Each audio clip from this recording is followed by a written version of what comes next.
Bueno, nos encontramos con los protagonistas de Annabelle. Hola. Hola. How are you guys? Very good, thank you. You are in a great ride with this Annabelle movie. How was it for you to be involved? Oh, let me begin say, how do you go to bed after doing this movie? How was it?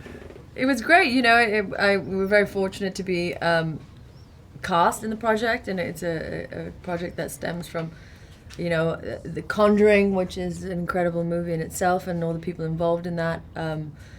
Being part of this one meant that it was something that I think both of us were very eager to be part of. Yeah. And let's hope that we do it justice and people like it. Yes, you did. I don't like horror movies, but I enjoyed this one. Oh, Good. That's nice for someone who doesn't like it. Yeah. But Good. it must be awkward for you your name is Annabelle and you're doing the Annabelle movie. Well, Do you I have was some quite kind of upset. spell on you or something? Well, I was quite upset it wasn't the story of my life, because it's been an interesting one so far. But that can wait. Yeah. In due time. Yeah, and it was funny. And I did say to John when I met him, I was like, John, I mean, it's meant to be. I mean, there's no other option for you. Like, here I am, Annabelle. So tell me your story. This is not a sequel. It must be like a prequel to The Conjuring, because we get the full story of Annabelle. And your character, John, he buys a horrible doll for his wife because she's horrible. Right. And then hell freezes. Yeah, and it's very everything- unfortunate. Yeah, it's an unfortunate kind of turn of events there when we kind of go through a very traumatic experience, and the doll becomes a conduit of evil, and there, it's downhill from there. Yeah. Yeah. And how do you do when you're doing this movie? Like for you, do you practice or do you have like someone show you or teach you how to scream, how to do different screams while you're doing the I did movie? that, right? How was that? That was that session that we had together. Yeah. Taught you. He would just irritate me a lot on set, and then Really? it was like, action! You know, it's one of those things that you can't really practice. It just you have to kind of amp yourself up, and then it just comes out, you know. But I think real fear, there are different types of screams, you know, and I think real fear is very animalistic. It's very deep, it's very dark, it's very heavy, a scream. It's not like high-pitched. And when you're really afraid, you don't have a voice, and people do forget that. And so that was interesting, learning the science and the pitch of screams. When you get the script, you know the story, but when you go to your house and you meditate and think about what really happened, or should it happen, or did it happen, and to whom, what went through your minds?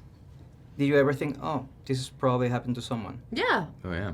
There's too many stories out there to deny that stuff actually happened. So yeah, I mean it's pretty scary. It adds a level of kind of believability for us as actors when we know that this stuff is happening, and you have the case files of Ed and Lorraine Warren, and you read the demonologist, and you see the examples of this happening.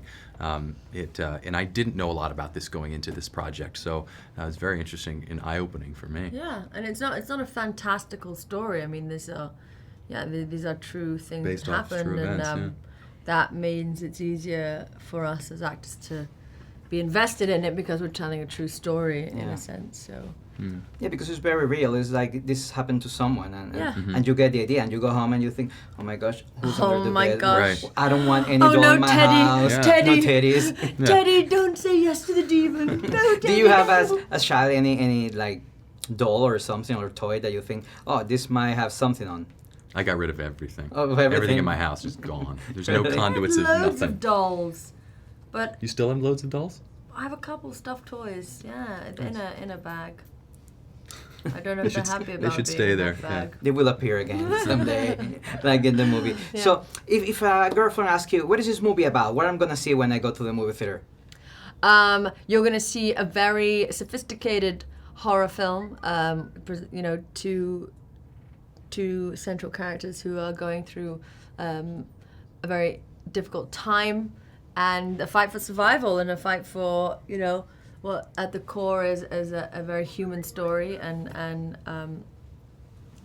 a fight for survival, really. And you get to see what they will do to protect their families. And you're gonna scream. And you scream. Yeah, and you're gonna close your A eyes lot. and see the movie from with that one eye And open. if I'm telling a girlfriend, I'll say, invite the boy you like, because you'll definitely be able to touch him. Yeah, that's a good advice.